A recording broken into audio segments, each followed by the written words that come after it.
जय गुरु जी, शुक्राना गुरु जी, अनंतम अनंतम शुक्राना, लख लख बार शुक्राना, चीज दा शुक्राना, सांस दा शुक्राना। संगत जी देखो, काफी संगत मुझे बार बार कहते हैं कि संगत जी आप इतनी अच्छी सेवा कर रहे हो, गुरु जी ने आपको ब्लेस किया है। संगत जी देखो, ये ब्लेसिंग्स आपके लिए हैं, गुरु जी ने हमें तो ब्लेस किया ही किया है, लेकिन ये जो ब्लेसिंग्स आपको मिल रही है ना हमारे जरिए, वो आपके लिए भी ब्लेसिंग है संगत जी। वो हमारी ब्लेसिंग्स कैसे हो जाएगी? देखो संगत जी, हमने पाठ किया, हमने तो अपनी सेवा पूर्ण कर दी कि गुरु जी कहते हैं शिव पुराण के पाठ करो, सत्संग सुनो। तो हम जिस भी आंटी जी का सत्संग आता है हम सुनते हैं, हम अपनी सेवा पूरी करें। गुरु जी की सेवा क्या होती है? गुरु जी क्या कहते हैं? सत्संग करो, सिमरन करो, मंत्र जाप करो, जितना हो सकता है उतना। तो संगत जी देखो, हमने तो अपनी सेवा पूरी की, अब आपकी बारी, आप अपनी सेवा पूरी करो। पाठ को सुन के, प्यारे से कमेंट करके, हैं गुरु जी के जय गुरु जी, शुक्राना गुरु जी, हाजिरी लगा के, आगे शेयर करके आप अपनी सेवा पूरी करो संगत जी। जय गुरु जी, शुक्राना गुरु जी। छोटा सा मैसेज था। जय गुरु जी, शुक्राना गुरु जी। जय गुरु जी। देवताओं सहित ब्रह्मा का विष्णु लोक में जाकर अपना दुख निवेदन करना, श्री विष्णु का उन्हें शिव से क्षमा मांगने की अनुमति दे उनको साथ ले कैलाश पर जाना तथा भगवान शिव से मिलना।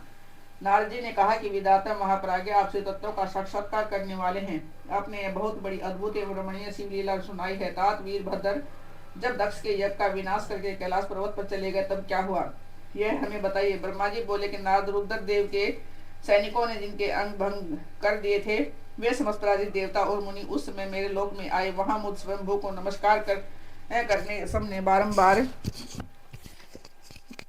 मेरा सत्वन किया। फिर विशेष कलेश को पूर्ण रूप से सुनकर मैं पुत्र शोक से पीड़ित हो गया। अत्यंत व्यग्र हो व्यतीत चित्त से बड़ी चिंता करने लगा। फिर मैंने भक्ति भाव से भगवान विष्णु का स्मरण किया। इससे मुझे समयोचित ज्ञान प्राप्त हुआ। तदंतर देवताओं और मुनियों के साथ में विष्णु लोक में गया और वहां भगवान विष्णु को नमस्कार कर एवं नाना प्रकार के स्तोत्रों द्वारा उनकी स्तुति करके उनसे अपना दुख निवेदन किया।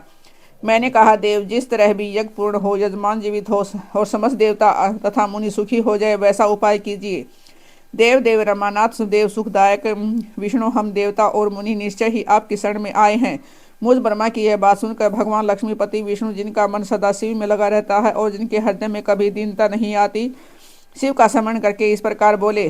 श्री विष्णु ने कहा कि देवताओं परम समर्थ तेजस्वी पुरुष से कोई अपराध बन जाए तो भी उसके बदले में अपराध करने वाले मनुष्यों के लिए वह अपराध मंगलकारी नहीं हो सकता। विधाता समस्त देवता परमेश्वर शिव के अपराधी हैं, क्योंकि उन्होंने भगवान शंभु को यज्ञ का भाग नहीं दिया। अब तुम सब लोग शुद्ध हृदय से शीघ्र ही प्रसन्न होने वाले उन भगवान शिव के पैर पकड़कर उन्हें प्रसन्न करो। उनसे क्षमा मांगो, जिन भगवान के कुपित होने पर यह सारा जगत नष्ट हो जाता है तथा जिनके शासन से लोकपालों सहित यज्ञ का जीवन शीघ्र ही समाप्त हो जाता है, वे भगवान महादेव इस समय अपनी प्राण वल्लभा सती से बिछुड़ गए हैं तथा अत्यंत दुरात्मा दक्ष ने अपने दुर्वचन रूपी बाणों से उनके हृदय को पहले से ही घायल कर दिया है।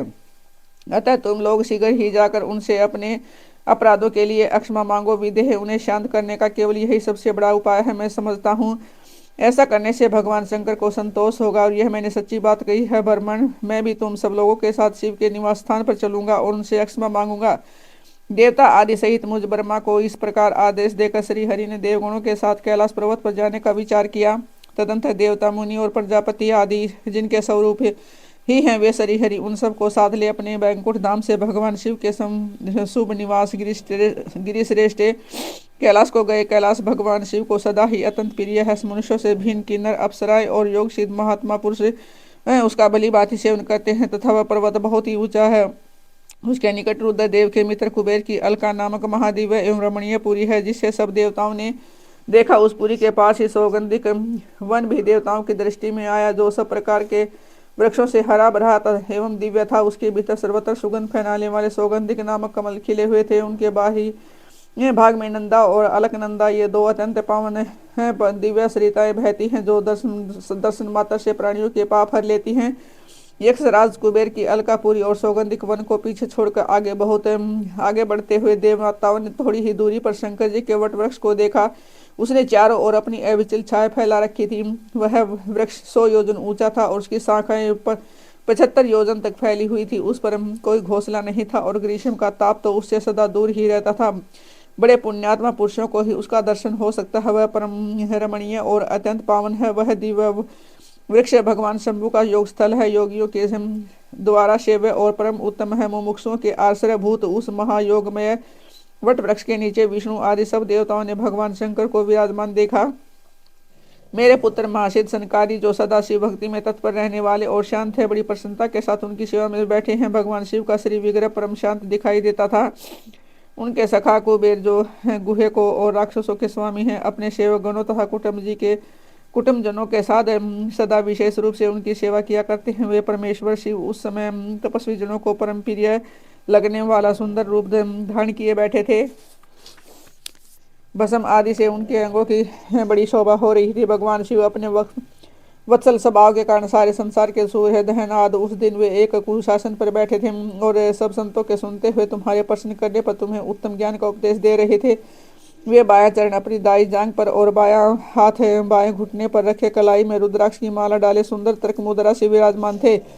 इस रूप में भगवान शिव का दर्शन करके उस समय विष्णु आदि सब देवताओं ने दोनों हाथ जोड़ मस्तक झुकाकर तुरंत उसके चरणों में प्रणाम किया। मेरे साथ भगवान विष्णु को आया देखकर सत्पुरुषों के आश्रय दाता भगवान रुद्र उठ खड़े हो गए और उन जिन्होंने सिर झुकाकर उन्हें प्रणाम भी किया। फिर विष्णु आदि सब देवताओं ने जब भगवान शिव को प्रणाम कर लिया तब उन्होंने मुझे नमस्कार किया। ठीक उसी तरह जैसे लोगों को उत्तम गति प्रदान करने वाले भगवान विष्णु प्रजापति कश्यप को प्रणाम करते हैं। तत्पश्चात देवताओं सिद्धों गणाधीशों तथा महर्षियों से नमस्कृत तथा स्वयं भी श्री विष्णु को एवं मुझको नमस्कार करने वाले भगवान शिव से श्री हरि ने आदर पूर्वक वार्तालाप आरंभ कर दिया। देवताओं तथा भगवान शिव की स्तुति, भगवान शिव का देवता आदि के अंगों के ठीक होने और दक्ष के जीवित होने का वरदान देना, श्री हरि आदि के साथ यज्ञ मंडप में पधार कर शिव का दक्ष को जीवित करना तथा दक्ष और विष्णु आदि के द्वारा उनकी स्तुति। देवताओं ने भगवान शिव जी की अत्यंत विनय के साथ स्तुति करते हुए अंत में कहा कि आप पर उत्कृष्ट परमेश्वर प्रातपर तथा प्रातपरतर है। आप सर्वव्यापी विषय मूर्ति महेश्वर को नमस्कार है। आप विष्णु कलत्तर, विष्णु नक्षत्र, भानु, भैरव, शरणागत, वत्सल, त्र्यंबक, विहरणशील हैं। आप मृत्युंजय हैं, शोक भी आपका ही रूप है। आप त्रिगुण एवं गुणात्मा है। चंद्रमा, सूर्य और अग्नि आपके नेत्र हैं। आप सबके कारण तथा धर्म मर्यादा स्वरूप हैं।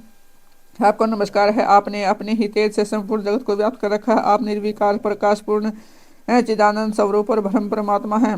महेश्वर, ब्रह्मा, विष्णु, इंद्र और चंद्र आदि समस्त देवता तथा मुनि आपसे ही उत्पन्न हुए हैं। चूंकि आप अपने शरीर को 8 भागों में विभक्त करके समस्त संसार का पोषण करते हैं, इसलिए अष्टमूर्ति कहलाते हैं। आप ही सबके आदिकरण करुणामय ईश्वर हैं। आपके भय से यह वायु चलती है। आपके भय से अग्नि जलाने का काम करती है। आपके भय से सूर्य तपता है और आपके ही भय से मृत्यु सब और दौड़ती फिरती है। दया सिंधु महेशान परमेश्वर प्रसन्न होइए, हम नष्ट और अचेत हो रहे हैं, अतः सदा ही हमारी रक्षा कीजिए नाथ करुणा सिंधे शंभो। आपने अब तक नाना प्रकार की आपत्तियों से जिस तरह हमें सदा सुरक्षित रखा हो, उसी तरह आज भी आप हमारी रक्षा कीजिए नाथ दुर्गे से आपसे घर कृपा करके इस अपूर्ण यज्ञ का ही और प्रजापति दक्ष का भी उद्धार कीजिए। भग को अपनी आंखें मिल जाएं, यजमान दक्ष जीवित हो जाए, पूषा के दांत जम जाए और भृगु की दाढ़ी मूछ पहले जैसी हो जाए। शंकर आयुधों और पत्थरों की वर्षा से जिनके अंग भंग हो गए हों, देवताओं आदि पर आप सर्वथा अनुग्रह करें, जिससे उन्हें पूर्णतः आरोग्य लाभ हो। नाथ यज्ञ कर्म पूर्ण होने पर जो कुछ शेष रहे वह सबका आपका पूरा पूरा भाग हो, उसमें और कोई हस्तक्षेप न करे। रुद्रदेव आपके भाग से ही यज्ञ पूर्ण हो, अन्यथा नहीं। ऐसा कहकर मुझ ब्रह्मा के साथ सभी देवता प्रादक्षिणा कराने के लिए उद्यत हो हाथ जोड़ भूमि पर दंड के समान पड़ गए। ब्रह्मा जी कहते हैं, नाद मुझ ब्रह्मा लोकपाल प्रजापति तथा मुनियों सहित श्रीपति विष्णु के अनुनय विनय करने पर परमेश्वर शिव प्रसन्न हो गए। देवताओं को आश्वासन दे हंसकर उन पर परम अनुग्रह करते हुए करुणा निधान परमेश्वर शिव ने कहा, ये श्री महादेव जी बोले, सुश्रेष्ठ ब्रह्मा और विष्णु देव, आप दोनों सावधान होकर मेरी बात सुने। मैं सच्ची बात कहता हूँ। तात आप दोनों को की सभी बातों को मैंने सदा माना है। दक्ष के यज्ञ का यह विध्वंस मैंने नहीं किया है। दक्ष स्वयं ही दूसरों से द्वेष करते हैं। दूसरों के प्रति जैसा बर्ताव किया जाएगा वह अपने लिए ही फलित होगा। अतः ऐसा कर्म कभी नहीं करना चाहिए जो दूसरों को कष्ट देने वाला हो। दक्ष का मस्तक जल गया है, इसके लिए उनके सिर के स्थान में बकरे का सिर जोड़ दिया जाए। भग देवता मित्र की आंख से अपने यज्ञ भाग को देखें। तात पूषा नामक देवता जिनके दांत टूट गए हैं, यजमान के दांतों से भली भांति पीसे गए ये ज्ञान का भक्षण करें। यह मैंने सच्ची बात बताई है। मेरा विरोध करने वाले भृगु की दाढ़ी के स्थान में बकरे की दाढ़ी लगा दी जाए।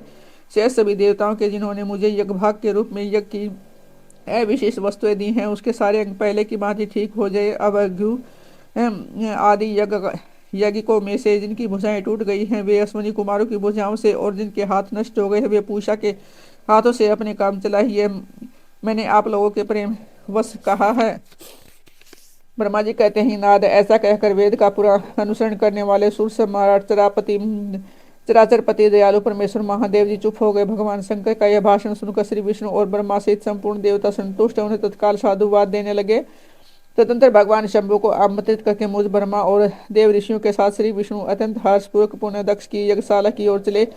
इस प्रकार उनकी प्रार्थना से भगवान शंभु विष्णु आदि देवताओं के साथ कनखल में स्थित प्रजापति दक्ष की यज्ञशाला में पधारे। उस समय रुद्रदेव ने वहां यज्ञ का और विशेष देवताओं तथा ऋषियों का भी जो वीरभद्र के द्वारा विध्वंस किया गया है उसे देखा। स्वहा सवधा पूषा तुष्टि धरती सरस्वती अन्य समस्त ऋषि पितर अग्नि तथा अन्य बहुत से यक्ष गंधर्व और राक्षस वहां पड़े थे। उनमें से कुछ लोगों के अंग तोड़ डाले गए थे, कुछ लोगों के बाल नोच लिए गए थे और कितने ही उस समारंगन में अपने प्राणों से हाथ धो बैठे थे। उस यज्ञ की वैसी दुर्वस्था देखकर भगवान शंकर ने अपने गणनायक महापराक्रमी वीरभद्र को बुलाकर हंसते हुए कहा, महाभाव वीरभद्र, यह तुमने कैसा काम किया है तात? तुमने थोड़ी ही देर में देवता था ऋषि आदि को बड़ा भारी दंड दे दिया है। बस जिसने ऐसा द्रोहपूर्ण कार्य किया है वो इस विलक्षण यज्ञ का आयोजन किया है और जिसे ऐसा फल मिला है उस दक्ष को तुम शीघ्र यहाँ ले आओ।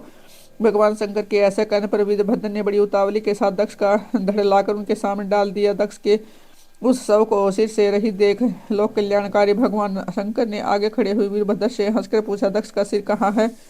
तब प्रभावशाली वीरभद्र ने कहा कि प्रभु शंकर, मैंने तो उसी समय दक्ष के सिर को आग में होम दिया था। वीरभद्र की यह बात सुनकर भगवान शंकर ने देवताओं को प्रसन्नतापूर्वक वैसी ही आज्ञा दी जो पहले दे रखी थी। भगवान भाव ने उस समय जो कुछ कहा उसकी मेरे द्वारा पूर्ति कराकर श्रीहरि आदि सब देवताओं ने भृगु आदि सबको शीघ्र ही ठीक कर दिया। तदंतर शंभु के आदेश से प्रजापति के धड़ के साथ यज्ञ पशु बकरे का सिर जोड़ दिया गया। उसके सिर के जोड़े जाते ही शंभु की शुभ दृष्टि पड़ने से प्रजापति के शरीर में प्राण आ गए और वे तत्काल सोकर जगे हुए पुरुष की भांति उठकर खड़े हो गए। उठते ही उन्होंने अपने सारे सामने करुणानिधि भगवान शंकर को देखा। देखते ही दक्ष के हृदय में प्रेम उमड़ आया। उस प्रेम ने उनके अंतःकरण को निर्मल एवं प्रसन्न कर दिया। पहले महादेव जी से द्वेष करने के कारण उनका अंतःकरण मलिन हो गया था, परंतु उस समय शिव के दर्शन से वे तत्काल शरद ऋतु के चंद्रमा की भांति निर्मल हो गए। उनके मन में भगवान शिव की स्तुति करने का विचार उत्पन्न हुआ, परंतु वे अनुरागाधिक्य के कारण तथा अपनी मरी हुई पुत्री का स्मरण करके व्याकुल हो जाने के कारण तत्काल उनका सत्वन न कर सके। थोड़ी देर बाद मन स्थिर होने पर दक्ष ने लज्जित हो लोक शंकर शिव शंकर को प्रणाम किया और उनकी स्तुति आरंभ की। उन्होंने भगवान शंकर की महिमा गाते हुए बारंबार उन्हें प्रणाम किया और फिर अंत में कहा कि परमेश्वर, आपने ब्रह्मा होकर सबसे पहले आत्म तत्व का ज्ञान प्राप्त करने के लिए अपने मुख से विद्या तप और व्रत धारण करने वाले ब्राह्मणों को उत्पन्न किया था। जैसे गवाला लाठी लेकर गौ की रक्षा करता है उसी प्रकार मर्यादा का पालन करने वाले आप परमेश्वर दंड धारण किए हुए उन साधु ब्राह्मणों की सभी विपत्तियों से रक्षा करते हैं। मैंने दुर्वचन रूपी बाणों से आप परमेश्वर को बीन डाला था, फिर भी आप मुझ पर अनुग्रह करने के लिए यहाँ आ गए हैं। अब मेरी ही तरह अत्यंत दैन्यपूर्ण आशा वाले उन देवताओं पर भी कृपा कीजिए। भक्त वत्सल दीन बंधो शंभो, मुझ में आपको प्रसन्न करने के लिए कोई गुण नहीं है। आप षड्विध ऐश्वर्य से संपन्न प्राप्त आत्मा है। आप अतः अपने ही बहुमूल्य उदारतापूर्ण बर्ताव से मुझ पर संतुष्ट हो। ब्रह्मा जी कहते हैं कि नाद, इस प्रकार लोक कल्याणकारी महाप्रभु महेश्वर शंकर की स्तुति करके विनित चित्त प्रजापति दक्ष चुप हो गए। तदंतर श्री विष्णु ने हाथ जोड़ भगवान वृषध्वज को प्रणाम करके प्रसन्नतापूर्वक हृदय और वाष्प गदगद वाणी द्वारा उनकी स्तुति आरंभ कर दी। तदंतर मैंने कहा कि देव देव महादेव करुणा सागर प्रभु, आप स्वतंत्र महात्मा हैं, अद्वितीय एवं अविनाशी परमेश्वर हैं। देव ईश्वर, आपने मेरे पुत्र पर अनुग्रह किया है। अपने अपमान की ओर कुछ भी ध्यान न देकर दक्ष के यज्ञ का उद्धार कीजिए। देवेश्वर, आप प्रसन्न होइए और समस्त पापों को दूर कर दीजिए। आप सज्ञान हैं, अतः आप ही मुझे कर्तव्य की ओर प्रेरित करने वाले हैं और आप ही अकर्तव्य से रोकने वाले हैं। महामुनि, इस प्रकार परम महेश्वर की स्तुति करके मैं दोनों हाथ जोड़ मस्तक झुकाकर खड़ा होगा। तब सुंदर विचार रखने वाले इंद्र आदि देवता और लोकपाल शंकर देव की स्तुति करने लगे। उस समय भगवान शिव का मुखारविंद प्रसन्नता से खिल उठा था। इसके बाद प्रसन्नचित हुए समस्त देवताओं, दूसरे सिद्धों, ऋषियों और प्रजापतियों ने भी शंकर जी का सहर्ष सत्वन किया। इसके अतिरिक्त उपदेव नागो सदस्यों ब्राह्मणों ने पृथक पृथक परिणाम पूर्वक बड़े भक्ति भाव से उनकी स्तुति की। जय गुरु जी, शुक्राना गुरु जी संगत जी। आज गुरु जी का प्यारा से सत्संग शुक्राना है 7 तारीख का, जो कि सत्संग संगत जी गुरु जी का आशीर्वाद से हर 7 तारीख को हो रहा है। संगत जी, आप लोगों का बहुत बहुत योगदान है जो आप हमारे साथ लंगर सेवा में कंट्रीब्यूशन करते हो। आपका बहुत बहुत शुक्राना, बहुत बहुत शुक्राना गुरु जी। सॉरी संगत जी, गुरु जी के दरबार में संगत जी अपनी अपनी हाजिरी लगवा लो। बहुत प्यारा दरबार है संगत जी। गुरु जी के दरबार जैसा दरबार कहीं नहीं मिलना। ये यहाँ जैसी जो विश्वास की